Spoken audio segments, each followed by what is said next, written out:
Մի հատ կնայեք այս նկարը։ Սա Թալիաթի անունը կրող դպրոցի ինչ որ միջոցառման հոլովակ է Instagram-ում։ Իսկ սա Թալիաթի անունը կրող այդ դպրոցի էջն է։ Եվս մի Թալիաթի անունը կրող դպրոց Թուրքիայում։ Էլի մի հատ տենց դպրոց, ուրիշ դպրոց Թալիաթի անունը կրող, նորից դպրոց։ Սա Թալիաթի անունը կրող ինչ որ ֆուտբոլային խմբակի էջն է, Անկարայում է գտնվում խմբակը։ Սա հրաշալի է, Թալիաթի անունը կրող մանկապարտեզ Թուրքիայում, ինչ որ տեսեք, ինչ որ բաներ են սարքում երեխեքը, ծաղիկներ։ Թալիաթի անունը կրող լաբորատորիաներ, սա հետաքրքիր է, Թալիաթի անունը կրող վարչական շրջանում ստեղծված սոցիալական հարթակ, էլի բնականաբար Թալիաթի անունը կրող։ Էս էլ իրանց լոգոն ու ինչ որ բան, այս լոգոն ինձ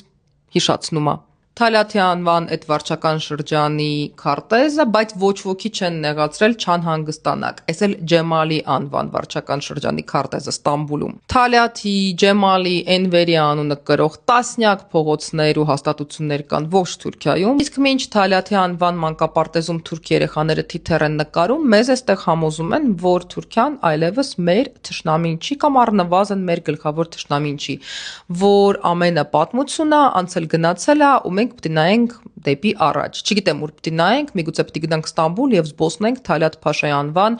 այս շրջանի փողոցներով։ Այցելենք Թալիաթ Փաշայի մեծ եւ ճոխ սարքած գերեզմանը Ստամբուլում, Airbnb-ով տուն վերցնենք Ջեմալ Փաշայի անունը կրող շրջանում ու տենց սիրուն, խաղաղ, գեղեցիկ։ Չգիտեմ ժողովուրդ, եթե ինձ 10 տարի առաջ ասեին, որ ես ծայրահեղական կհամարվեմ միայն այն պատճառով, որ Թուրքիային թշնամի եմ համարում, որովհետև Թուրքիան չի ընդունում հայոց ցեղասպանության փաստը,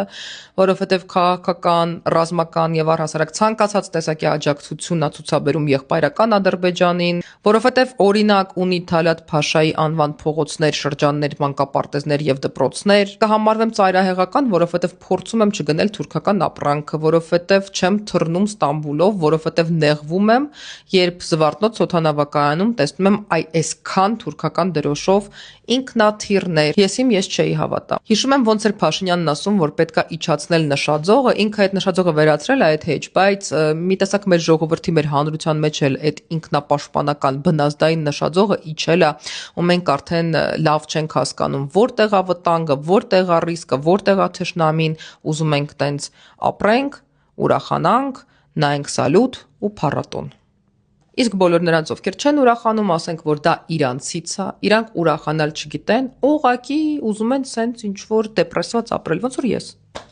որ ես։